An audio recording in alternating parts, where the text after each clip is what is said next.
देशमा हामी शान्ति चाहन्छौँ, दिनै पिछेका उपद्रव होइन।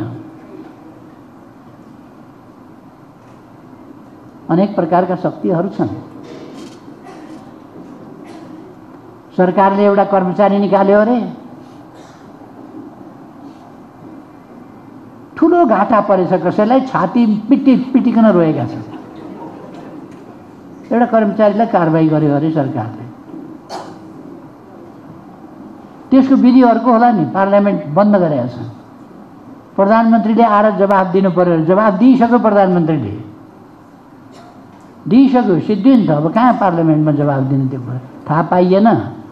एउटा हटायो, अर्को नियुक्त गर्यो, सिद्धियो त।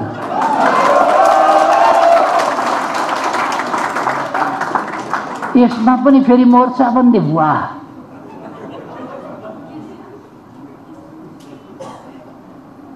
को भन्नुहुन्छ उहाँहरूले, त्यो कर्मचारी के भनेर चलाउनु हुन्छ, त्यसै चलिदिने कर्मचारी राख्नुपर्ने,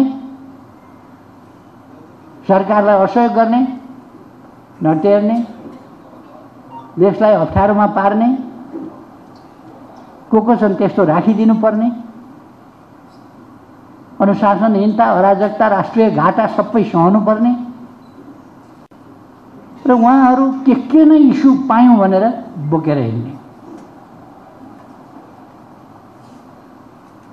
यो हामीले बुझेका छौँ।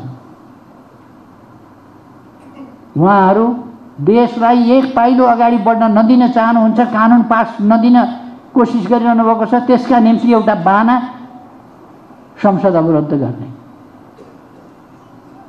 सबैलाई थाहा छ, 18 गते भित्र अध्यादेशहरूलाई विस्थापन गर्ने प्रतिस्थापन विधेयकहरू पारित भएनन् भने कानुन बन्दैन, कानुनको रूपमा रहँदैन, फेरि अर्को विधेयकको रूपमा जानु पर्ला।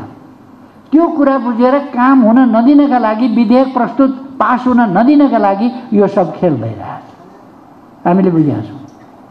सुकुम्बासी समस्या समाधान हुन नदिनका लागि, किसानका समस्या समाधान हुन नदिनका लागि, अरूका समस्या समाधान नहुन दिनका लागि सबै यो कामहरू उहाँहरू गरिरहनु भएको छ।